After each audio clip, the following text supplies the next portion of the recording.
పార్టీలకు అతీతంగా పేదవాళ్ళు అయ్యుంటే చాలు, పేదవాడు ఒక్కటే క్వాలిఫికేషను, పేదవాడు అయ్యుంటే చాలు, ఆ పేదవాడికి ఇందిరమ్మ ఇల్లు ఇచ్చే బాధ్యత మీ ఇంటి పెద్ద కొడుకుగా మళ్ళీ మళ్ళీ చెప్తున్నాను. ఒక విడతే ఇచ్చాం, ఇంకా 3 విడతలు ఇస్తాం.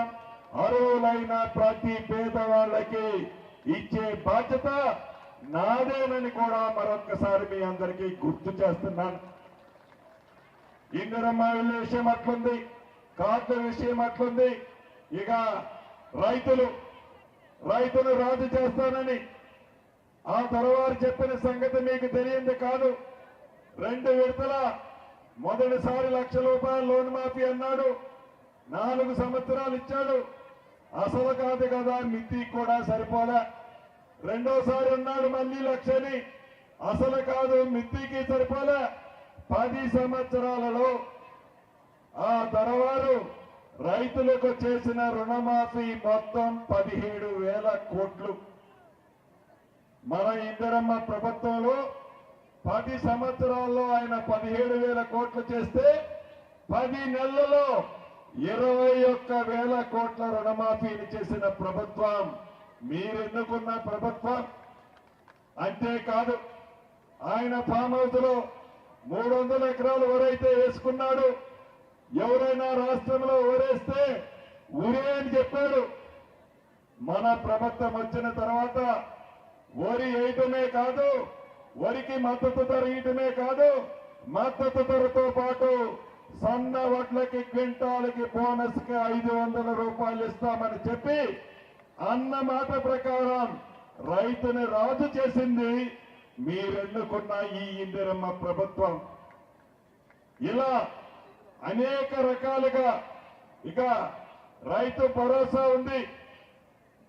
ధనిక తెలంగాణ రాష్ట్రంగా ఆనాటి ప్రభుత్వం ₹10,000 ఎకరానికి 2 విడతల్లో ఇస్తే ₹12,000 2 విడతల్లో మొన్ననే ఇచ్చాం. 9 రోజుల్లో 9,000 కోట్ల రూపాయలు మీ సెల్ ఫోను టింగ్ టింగ్ టింగ్ టింగ్ అనే విధంగా 9,000 కోట్ల రూపాయలు రాష్ట్ర రైతన్నలకి రైతు భరోసా కార్యక్రమంలో మీకు జమ చేసిన ప్రభుత్వం మీరెన్నుకున్న ప్రభుత్వం.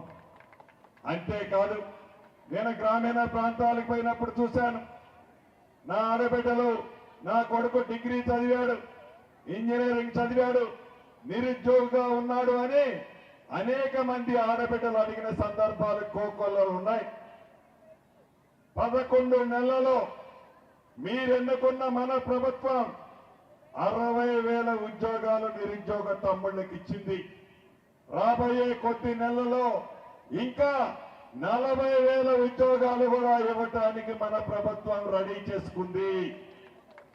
నిరుద్యోగ తమ్ముళ్ళకి అంటే రాబోయే 2-3 నెలలు 2 సంవత్సరాలు తిరగక ముందే ఇందిరమ్మ రాజ్యంలో 1,00,000 ఉద్యోగాలు దేశంలో ఏ రాష్ట్ర ప్రభుత్వము ఇవ్వల, చిట్ట చివరికి కేంద్ర ప్రభుత్వం కూడా ఇవ్వల. నిరుద్యోగికి చెప్పిన మాట ప్రకారం ఇచ్చిన ప్రభుత్వం. అంతేకాదు పేద పిల్లలు హాస్టల్లో చదువుకుంటే ఆ హాస్టలన్నీ పేరుకి హాస్టల్ పెట్టాడు. అవి కోళ్ల ఫారాలు, రైస్ మిల్లులు మూతపడ్డాయి. అటువంటి వాటిలో పెట్టాడు.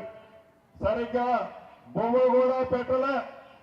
అటువంటి దాంట్లో మన ప్రభుత్వంలో డైట్ ఛార్జీలు 40% పెంచాం. పేదోళ్ళ ఆడపిల్లల హాస్టల్లో చదువుకుంటే 200% కాస్మెటిక్ ఛార్జీలు పెంచిన ప్రభుత్వం మీరెన్నుకున్న ప్రభుత్వం. అంతేకాదు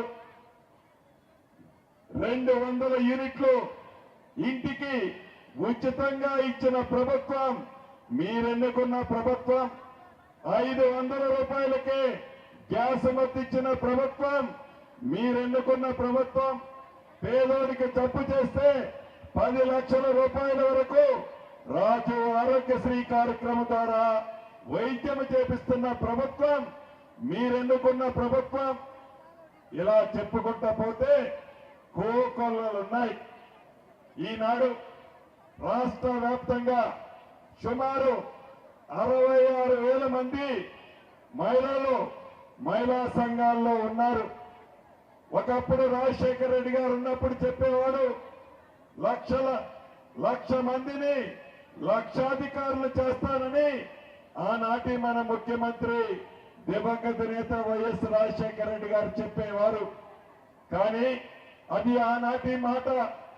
ఈనాడు గౌరవ ముఖ్యమంత్రి రేవంత్ రెడ్డి గారి నాయకత్వంలోని మన ప్రభుత్వం 1 కోటి మందిని కోటీశ్వరులు చేయాలన్నదే మన ప్రభుత్వం యొక్క లక్ష్యం.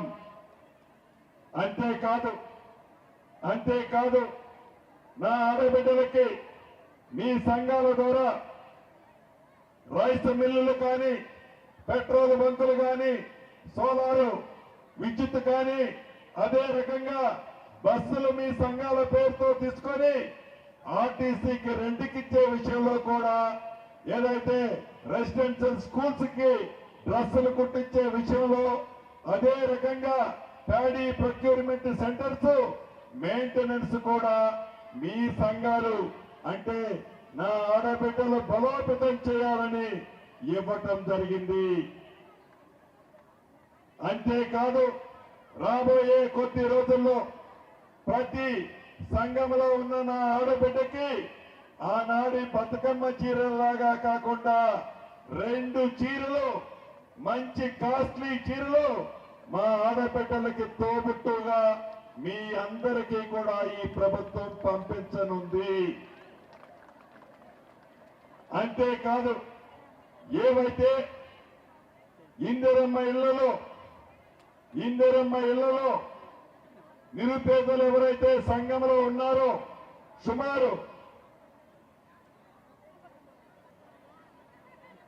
మన పాలేరు నియోజకవర్గంలో 522 మందికి సుమారు 5,40,00,000 రూపాయలని మీ సంఘాల నుంచి ఆ నిరుపేద ఆడబిడ్డ ఇల్లు కట్టుకోవడానికి అప్పుగా ఇచ్చాము. దానితో చాలా స్పీడ్గా ఈనాడు పాలేరు నియోజకవర్గంలో ఇందిరమ్మ ఇల్లు పేద ఆడబిడ్డలు కట్టుకుంటున్నారని చెప్పడానికి సంతోషిస్తున్నాను. చివరిగా మీకు చెప్పదలుచుకున్నది ఒకటే, 2 పర్యాయాలు ఎమ్మెల్యేగా నన్ను గెలిపించారు. పార్లమెంటు మెంబర్ని రామసాయం రఘురామరెడ్డి గారిని గెలిపించారు. అదే విధంగా రాబోయే ఏ ఎన్నికలు వచ్చినా మీ ప్రేమ దీవెనలు తప్పకుండా ప్రభుత్వ పక్షాన ఉండాలి అని మనస్ఫూర్తిగా మీ అందరినీ కోరుకుంటూ, చాలాసేపు అయింది నా ఆడబిడ్డలు వచ్చి, సుమారు ఒక 4-5 వేల మంది వస్తారనుకున్నాను. సుమారు 8 నుంచి 10,000 మంది వచ్చినందుకు మరొక్కసారి నా తోబుట్టువులందరికీ మీ ఇంటి పెద్ద కొడుకుగా శిరస్సు వంచి అభినందనలు, కృతజ్ఞతలు చెప్తూ సెలవు తీసుకుంటున్నాను.